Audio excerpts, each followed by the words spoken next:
I wasn't expecting my life to change because of a joke. When I said, "You should move in with me," I meant it the same way people say "let's grab coffee sometime," nice words that float into the air and disappear. But when Emma showed up at my door the very next morning, suitcase in one hand and a cardboard box in the other, my brain short-circuited. "Hope there's room," she said with a smile that looked brave but tired. Really tired. And that's when I knew something was wrong. Cloud with rain, a joke turned serious. The night before, we were sitting on an old park bench, two neighbors turned friends who somehow understood each other better than most lifelong companions ever manage. We talked about rent, long commutes, the rising cost of everything, the usual. She laughed and said, "Sometimes I wish I could just hit reset." I laughed back and said, "You should move in with me. Rent is cheaper than therapy." She laughed too.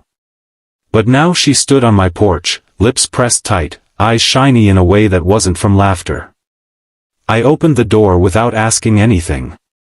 Some moments don't need explanations, only kindness. House, I didn't know where else to go. She placed the cardboard box on my dining table. It held exactly 3 items. A photo frame. A sweater. A coffee mug with a crack down the side. Not the belongings of someone moving for convenience, but someone escaping something. "Are you okay?"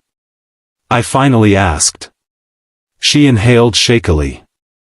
I didn't know where else to go.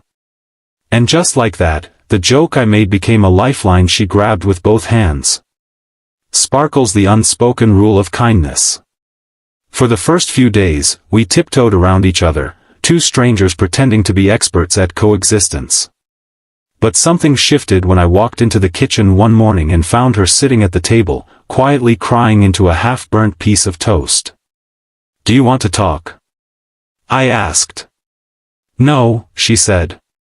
Then, after a pause. "Yes. Maybe, yes." Turns out she'd lost her job 2 weeks earlier. Couldn't pay rent. Her roommate moved out suddenly, leaving her with the full bill. She tried to hide everything behind jokes and smiles until the eviction notice arrived. "I just needed one night of breathing room," she whispered. "You can stay as long as you need," I said before my brain even processed it. But my heart had already decided. Seedling small kindnesses, big healing. Living with someone teaches you things, how they stir their coffee, how they sigh when they're overwhelmed, how hope can return slowly, gently, like sunlight after a storm. Emma started helping around the house, cooking dinner, organizing shelves, watering plants I didn't even know were dying. I'd come home from work to see her sketching on the balcony, lost in creativity instead of fear. She'd leave sticky notes on the fridge with messages like, "Your coffee looks lonely.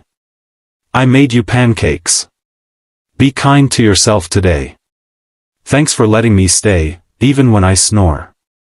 Somehow, the apartment felt more alive than ever. Fire, the emotional climax. One evening, as we were cleaning up after dinner, she suddenly stopped, turned, and said something that froze me in place. "You saved me," she whispered.